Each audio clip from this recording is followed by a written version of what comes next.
Ito ang pangalan ni Kong Pulong at ni Attorney Mans sa issue ng pagpupuslit umano ng 6.8 billion pesos na drug shipment ng Flood 18. Ma'am, ano po yung reaction niyo dito?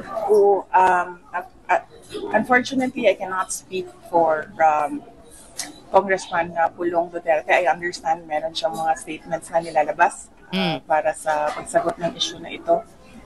At napag-usapan din namin ng aking asawa, si Mans Carpio, na kung ano yung sa kanya na issue ay siya lang yung sasagot at kung ano yung sa akin, yun lang din ang sasagutin ko. Narinig nyo yun? Diba? Narinig nyo yun? Kung ano daw yung issue ng partner niya, yun, siya daw yung sasagot. Pag issue ni Sarah, siya daw yung sasagot. Ang tanong, bakit? Bakit ganun? Diba pag mag-asawa, alam yung mga ginagawa ng partner mo, alam mo yung ginagawa ng partner mo, alam din niya yung ginagawa mo. Diba? Pero bakit parang hindi niya kayang sagutin ang issue ng partner niya? Bakit ganon? Hindi mo kayang sagutin ang issue ng partner mo, Sara Duterte. Kasi nga naman kasi, baka kasi madulas diba? Alam niyo naman, pag nadulas, matik, issue na naman. Pero kung alam mo, Sara Duterte, kung alam mong nasa tama talaga kayo, kung wala kayong, ang pamilya ninyo, kung walang may tama, diba? Kaso may tama talaga. Kung alam nyo sa sarili nyo na tama yung ginagawa nyo, yung bunganga nyo, dire-diretso yan magsalita. Hindi nyo na kailangan pag-isipan pa, diba? Tama! Kung may tama kayo. Dire-diretso na yan magsalita. Hindi na mag-iisip pa na, uy, teka lang.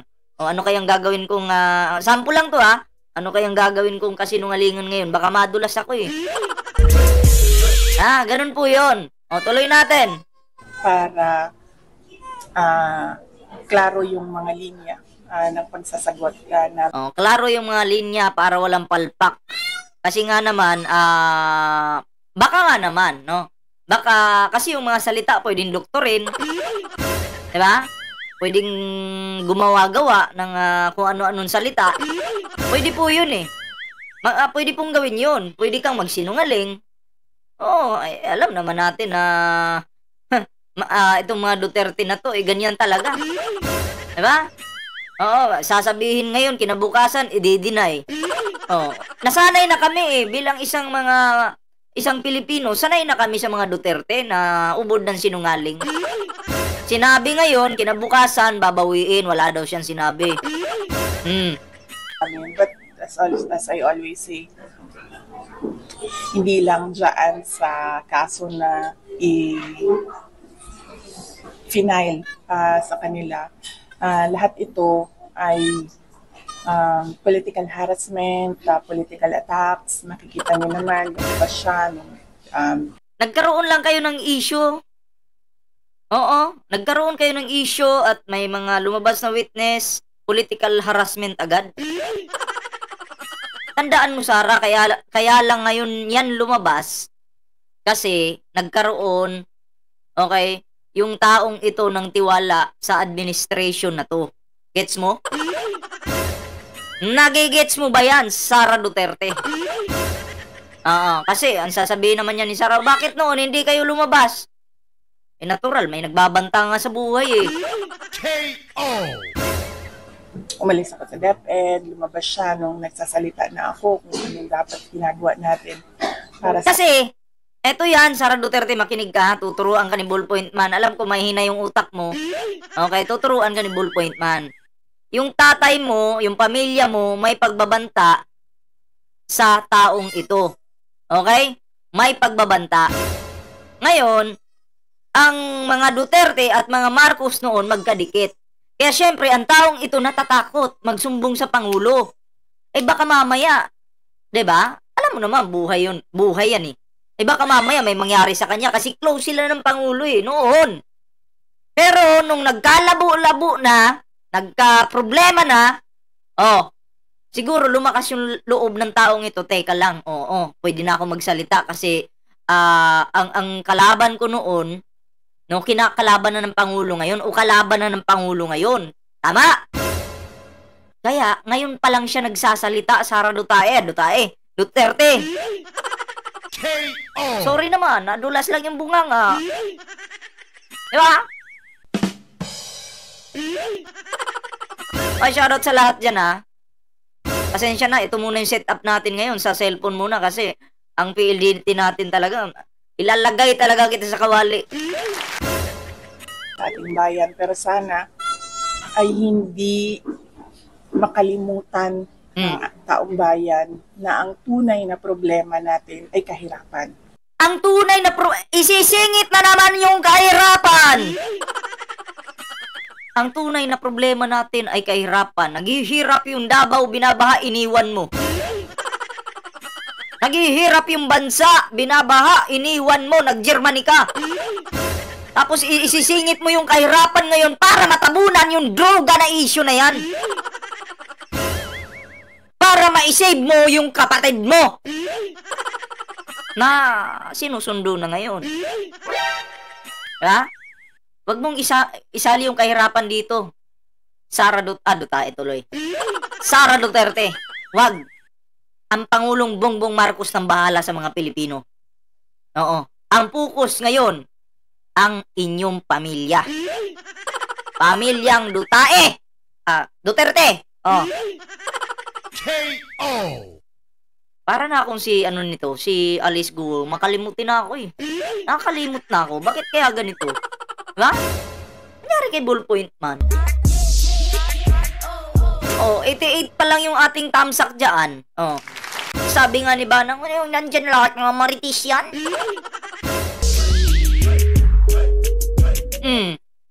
Ginagamit po yung kahirapan ngayon para mapagtakpan yung issue nila sa droga. Parang ito yung gusto nilang sabihin sa mga Pilipino. Oh, kayong mga Pilipino, huwag niyong isipin yung droga-droga na yan. Ang problema natin ngayon yung kahirapan sa ating bansa. Oh, diba? Oo. Eh, mas pansinin nyo daw kasi yung kahirapan kumpara sa issue nila sa pagkasangkot nila sa droga. Lalo na yung kapatid niyang si Pulong Duterte. Diba? KO. Bastos talaga itong bunganga ko na nadudulas.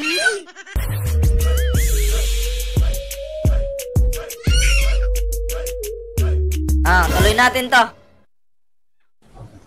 At yung problema ng mga tao sa mahal na pagkain.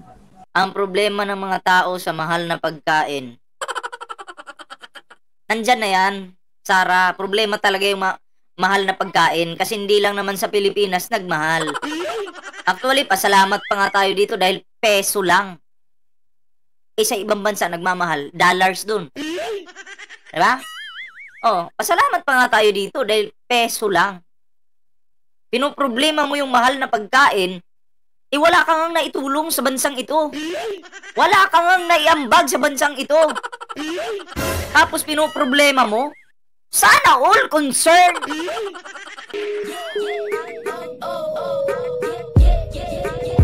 Napaka-concerned. Pero okay lang. Magmahal yung bilihin. Wala naman tayong magagawa. Nandyan na yan eh. Ang maganda dito, nagtatrabaho ka. Hindi ka reklamador. Kasi may mga reklamador dyan at tamad. Tapos sinasabi nila na kami yung nagpapasahod sa gobyerno sa presidente Ang tanong, taxpayer ka ba? Sabi mo nga, nagre-reklamo ka, wala kang pambiling bigas.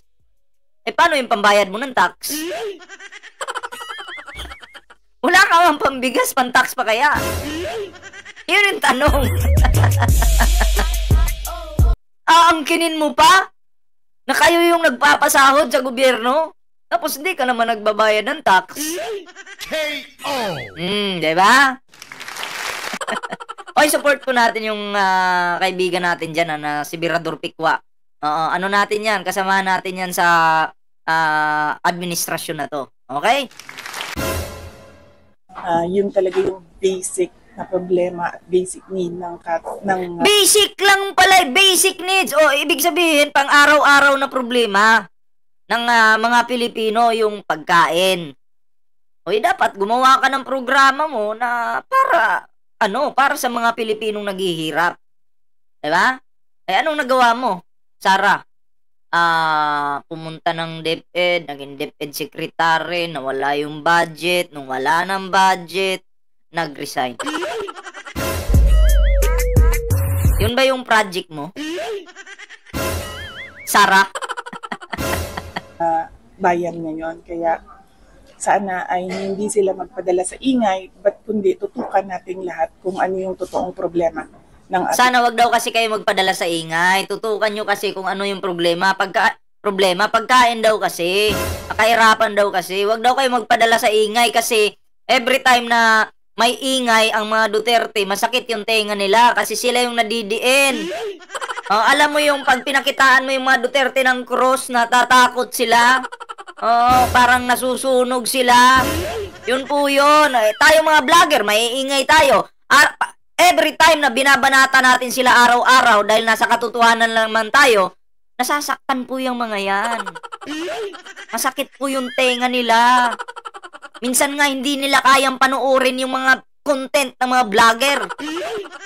Pero kung alam mo, nasa tama ka, wala kang tama. Kung alam mo, nasa tama ka, wala kang tama, never kang matatakot. Kahit anong pambanat sa'yo, sasaluin mo lahat yan. Di mo naman ginawa eh. Diba? Kayo nga, papatawag kayo sa kongreso. Hindi naman kayo pumupunta. Anong tawag doon? Ang tingin ko, guilty. Huwag niyong kalimutan mag-thumbsuck dyan 159 pa lang po yung ating thumbsuck. Ang pangalan ng mga nagko-comment kasi dyan, di ko makita kasi ano tayo dito? Sunglass di ba?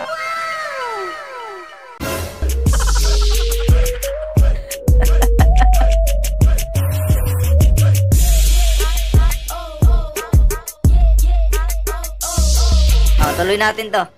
Bayan, kahirapan ng mga tao na bumili ng murang pagkain.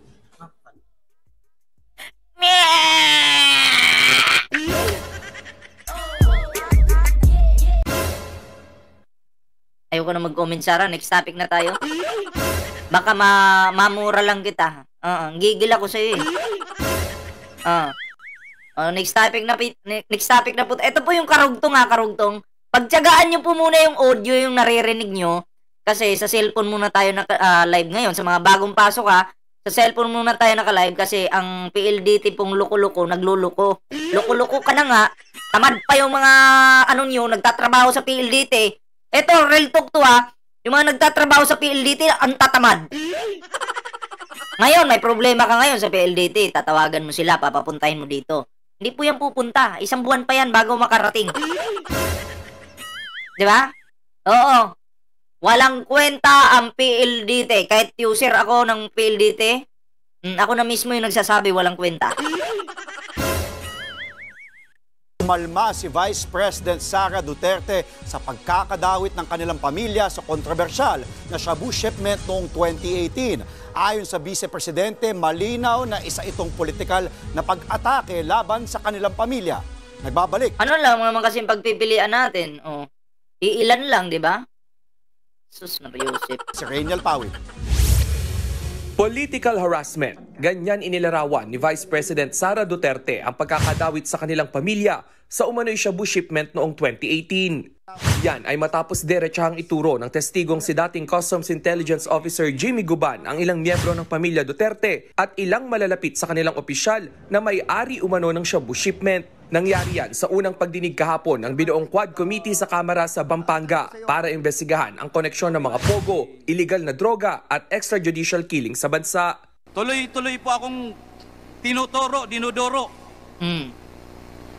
Jimmy, pag binanggit mo ang pangalan na to, pag binanggit mo to, mamamatay ka. Walain nyo yun? Siyempre, kung ikaw wala kang kalaban-laban, corner ka na, gagawin mo na yung pagsisinungaling. Buhay mo yung nakataya dyan Pero, may panahon para makagante yung isang api. Diba? Alam niyo po ba kung sino yung mga tao na ayaw niyang ipabanggit? Si Pulong, si Mans, Oh. si Michael Yang. At ang sabi niya pa, Mongoloid ka, Michael yan. Michael yan, putang ina mo ka. Every time na makikita ko yung pagmumukha nitong Michael Yang na to, ang sarap hambalusin, no? Ang sarap talaga. Oh, may mga pangalan na-mention si Pulong. Oh. mga kaibigan niya ni Bini, Antiporda, magkakasama yan. Hindi mo ba iisang pamilya yan? Palagi yan sa Malacanang. Ayon sa Vice Presidente, mali Akalain mo, yung drug lord palagi sa Malacanang. Sa panahon ng tatay ni Sara. Palagi sa Malacanang, ayahay! Ayahay! Sabi ni Digong, my God, I hate drugs. Yun yung sinasabi niya. Kaya hindi po ako believe sa tao na pinupuri niya yung sarili niya. Oo, na pa my God ka, I hate drugs, alata sa mukha mo. Diba? Ginawa mong tanga yung mga Pilipino, munti ka na talaga yung bansa natin. Buti na lang, may napalit na agad na bagong presidente. Diba? Muntik na po tayo. KO! inaw na political attacks ito laban sa kanilang pamilya. Nakikita niyo naman, lumabas siya nung umalis ako sa DepEd, lumabas siya nung nagsasalita na ako kung anong dapat ginagawa natin. Kasi nagkaroon na ng lakas ng loob itong si Guban para magsalita kasi magkaaway na kayo ng Pangulo. Kasi nung close pa kayo nung Pangulo, alanganin siya magsalita. Baka buhay niya naman maging kapalit. Close kayo di ba? Oo. Ang problema niya ni Guban sa pamilya niyo, di ba? Sa pamilya niyo kasi ang pamilya niyo ang parang tumitira sa kanya. Oo, na mawawala yung buhay niya pag minensyon niya. Although hindi naman galing sa inyong mga bunganga, pero itong tao na nagsasalita, na nagbanta sa buhay, no? Nitong tao na to, ay, syempre, di ba? Imposible namang wala kayong communication. Para sa ating bayan. Dagdag ni VP Sara, ang kapatid niyang si Congressman Paulo Pulong at asawa niyang si Attorney Mans Carpio na lang ang sasagot hinggil sa issue. Nauna nang sinabi ni Congressman Pulong na hindi niya kilala si Jimmy Guban at wala raw silang anumang naging transaksyon. Dagdag pa ni Pulong, walaan niyang credit. Ito masasabi ko kay Pulong. Lie detector test. Alam naman natin na hindi magagamit sa korte yan, yung lie detector test. Pero magpa-lie detector test ka. O kayong dalawa ni Guban. Lie detector test kayo para lang ba? Para lang sa media, sa mga Pilipino. Ilalabas sa mainstream media kung sino talaga yung nagsasabi ng totoo. O sige nga. Kasi ito si Pulong, natural, hindi yan kung halimbawa man ginawa ni Pulong yan. Tapos nagkabukingan. Hindi talaga aminin, kasiraan niya yan Diba? Kredibilidad at walang basehan ang sinasabi ni Guban. Pasensya na po sa mga hindi ko nabasa yung pangalan kasi nasa cellphone lang tayo naka-live ngayon. So focus muna tayo dito sa topic natin. Pinaalalahanan naman ng pangalawang Pangulo ang taong bayan na ang tunay na problema ng bansa ay kahirapan at ang napakamahal na presyo ng mga bilihin.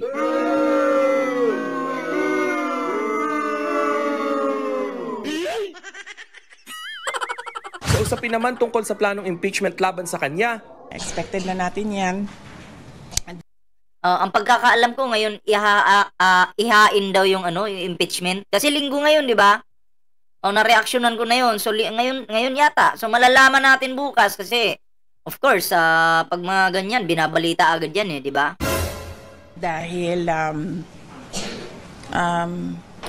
mainit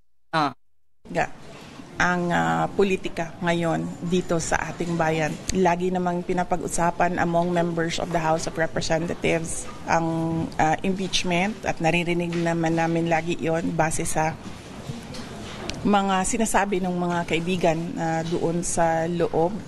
Nang tanungin naman ng bise sa estado ng relasyon nila ni Pangulong Bongbong Marcos, Wala akong label sa relationship namin ngayon. Hindi na kami nagkikita, hindi na rin kami Alam mo, pag ikaw, alam mo sa sarili mong kinakalaban mo na yung administrasyon at gumagawa ka na ng sarili mong mundo. Oo. Tapos, may sarili ka ng mundo ba? Oo. Hindi, mahihiya ka talagang makipagkita sa Pangulo. 'Di ba? Kasi nga may sarili ka ng mundo eh. Isa pa, inaatake mo na yung administrasyon.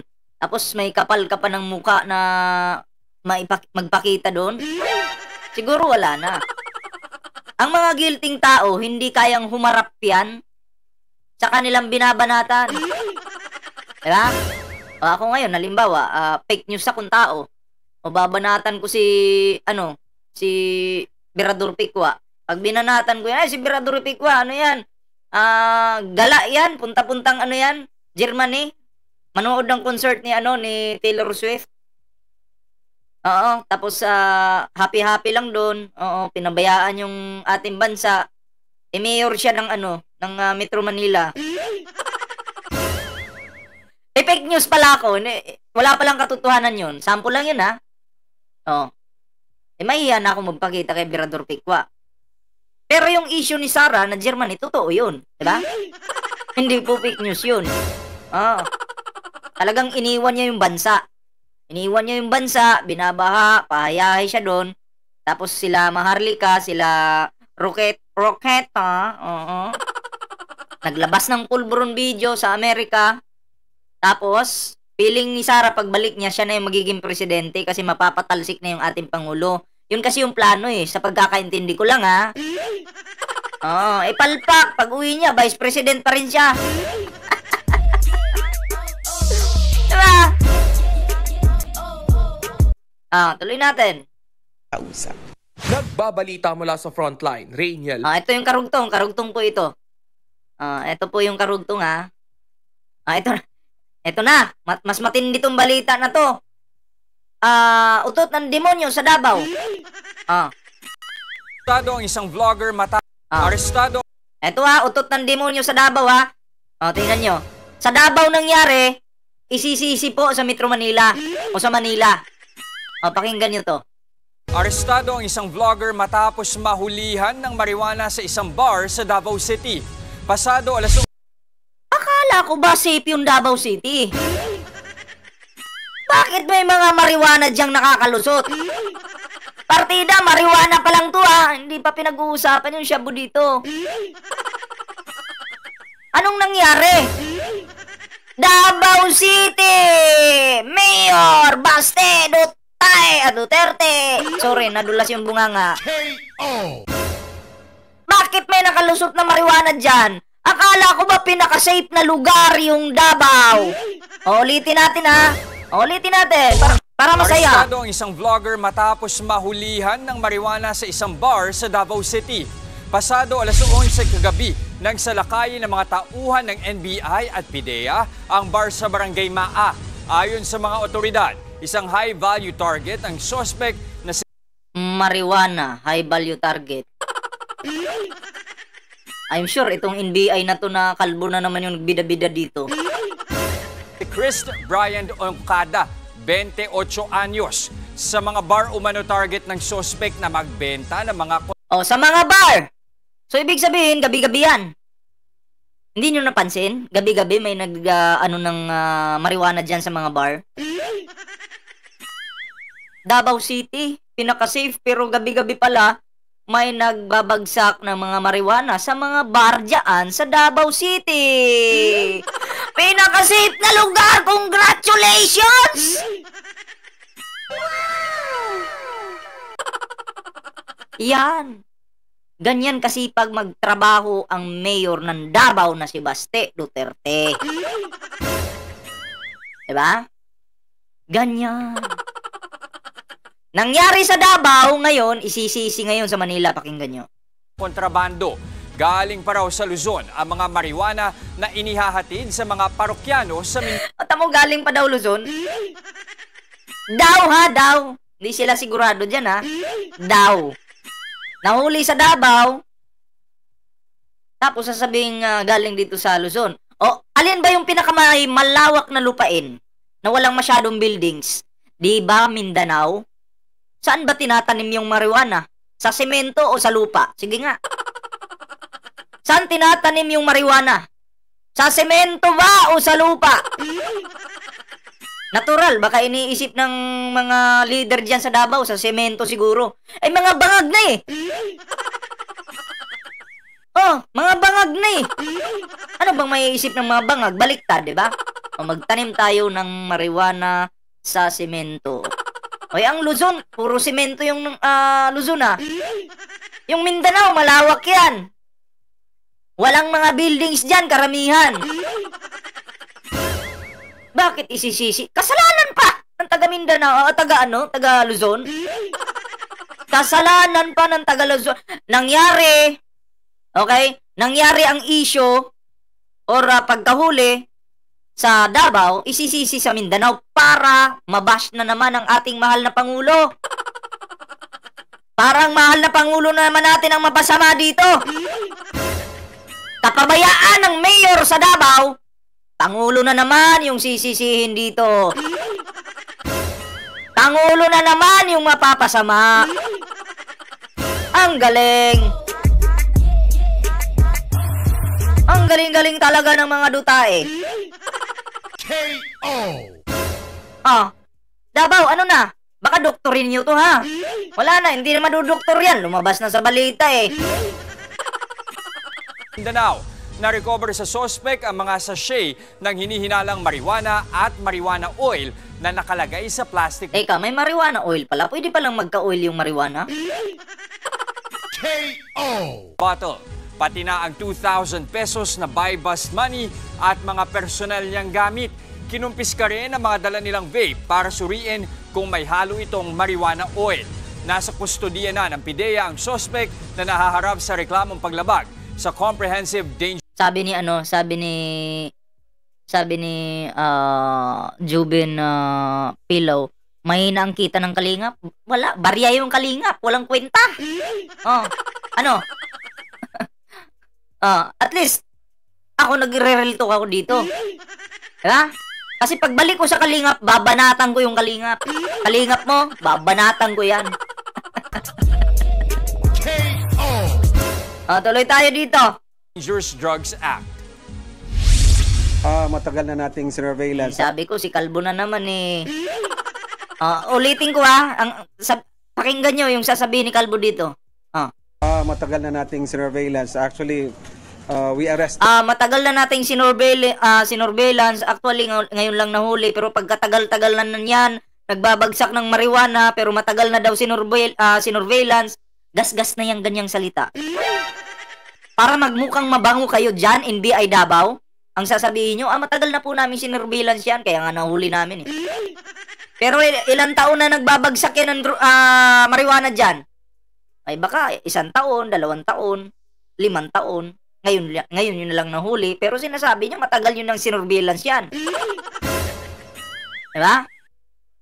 Gusto niyang pabanguhin yung pangalan niya. Para siya na naman yung maging fake news to eh. Fake news to. Anong sabi niya? Nahuli daw yung 5. Nakampo ni Kibuloy. Wala naman pala. Diba? Oy, salamat po sa 316 tamsak natin dyan. Mahihiyain talaga yung iba, oh. KO! Mahihiyain. Ang tagal na daw sinurveillance. Matagal na pala. Bakit ngayon nyo lang nahuli yan?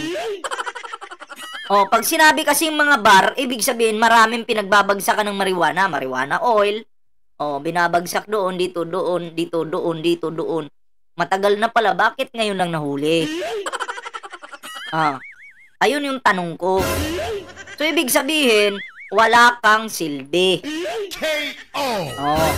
Sayang yung pinapasahod sa'yo. Yung grupo niya, no, in Region 13, no, sinusundan natin sila.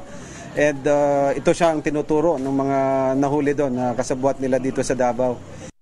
Mga kapatid, diba? Kawawa po yung ating Pangulo. Nangyari yung problema sa Davao. Pangulo po natin yung mapapasama kasi dito daw yung source sa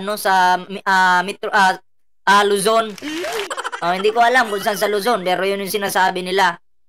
Pwede na palang magtanim sa semento ngayon. Pwede na pala. Punta kayo Davao. Tingnan nyo yung mga lupain dun. Napakalawak. Yung iba, walang mga buildings. Malaya kang magtanim dun. Ito po, sunod po natin ito. Patungkol po ito kay Pulong. Duterte, Michael Yang linked to multi-billion peso shabu shipment. Okay, ito po yung next topic natin.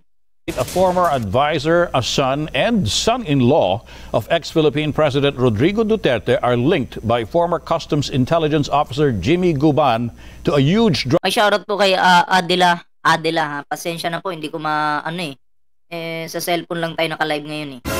Drug shipment seized in 2018. Guban testified at a joint hearing of 4 House committees into illegal drugs and offshore gaming operations. Willard Cheng has tonight's top story.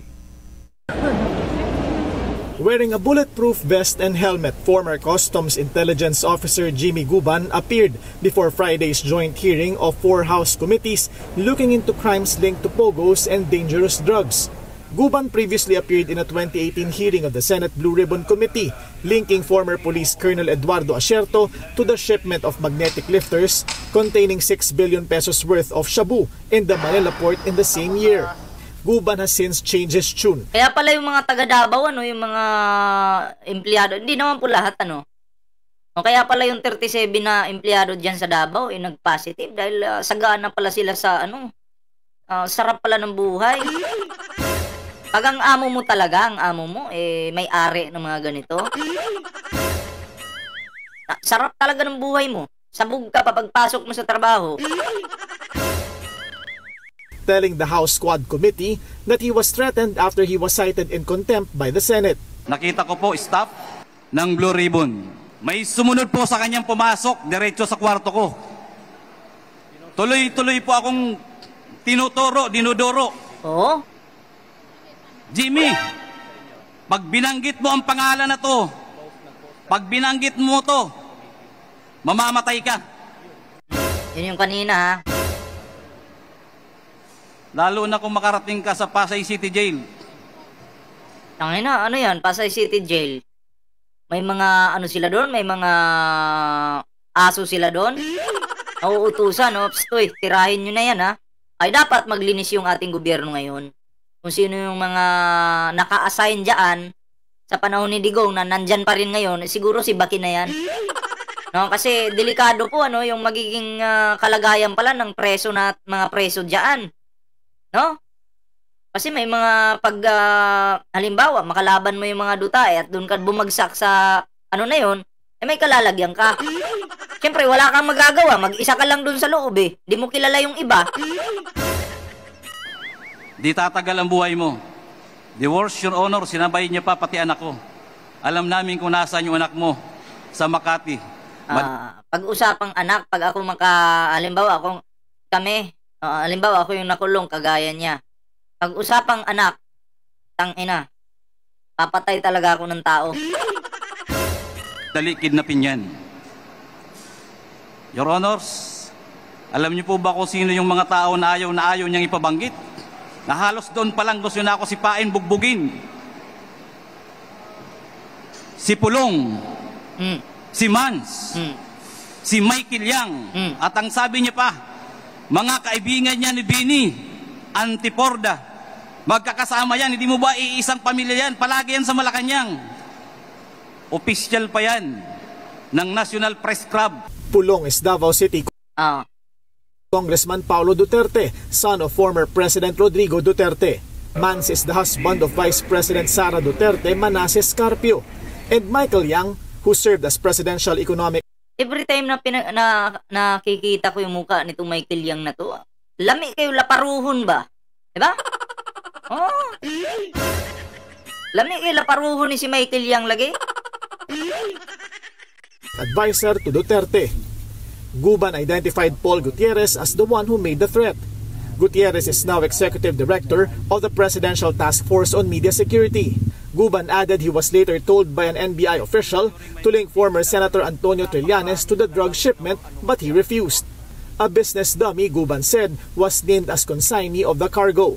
Kami po ang nanghuli Ano po ang partikular na batas ang ibabayulit ko? Conspiracy to import?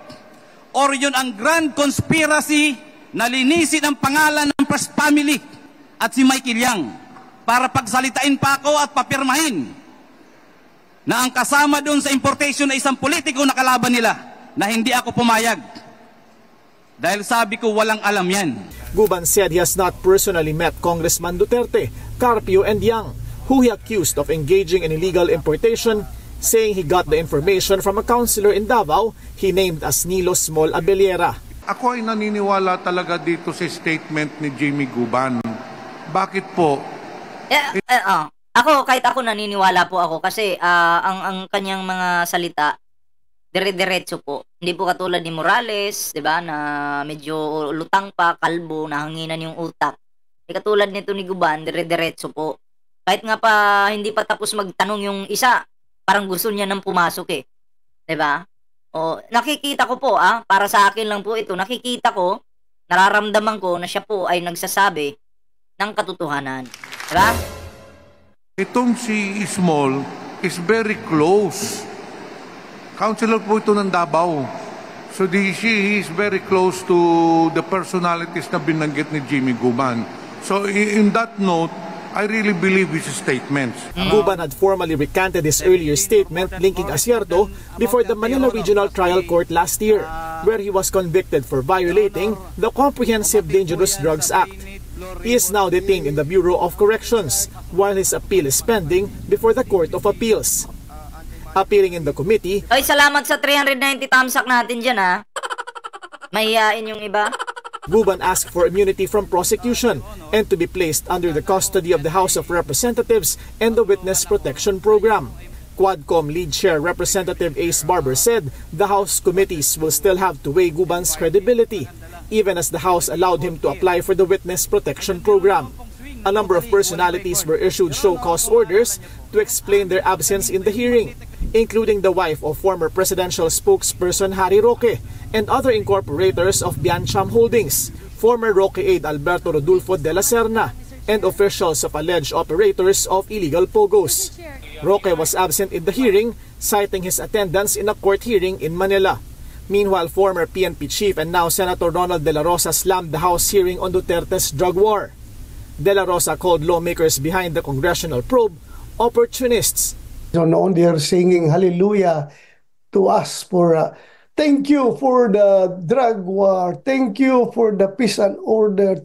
Ngayon, you are the villain. The senator maintains the Quadcom hearing is redundant and reiterated that he will not attend the inquiry. Willard Cheng. Bato, pinupuri kasi kayo noon kasi akala ng mga Pilipino o mga malalapit sa mga Duterte noon na tama yung drug war. Pero kasi habang patagal ng patagal noon, ang war on drugs ay nagiging critical, nagiging hindi na maganda dahil maraming mga inosente na mga Pilipino yung namamatay nang dahil sa inyo. Sa una maganda. Pero ang pangit habang tumatagal ng tumatagal kasi okay sana kung yung mga nanlalaban talaga yung namamatay, okay lang. Ako, wala naman akong problema dun kasi syempre, kailangan naman din depensahan ng ating mga kapulisan yung kanilang sarili. Diba? Oo. Bigyan ko lang ng jacket ito. Ayan. Kailangan. Kaya nga lang, pati yung mga hindi naman nanlaban, sinasabi nilang nanlaban ko, no? Baka imposible, diba? So, good luck, Bato de la Rosa, Duterte family. I'm sure magkakaroon kayo ng happy ending nito. At isa ako sa pupuri sa inyo pag nangyari yan.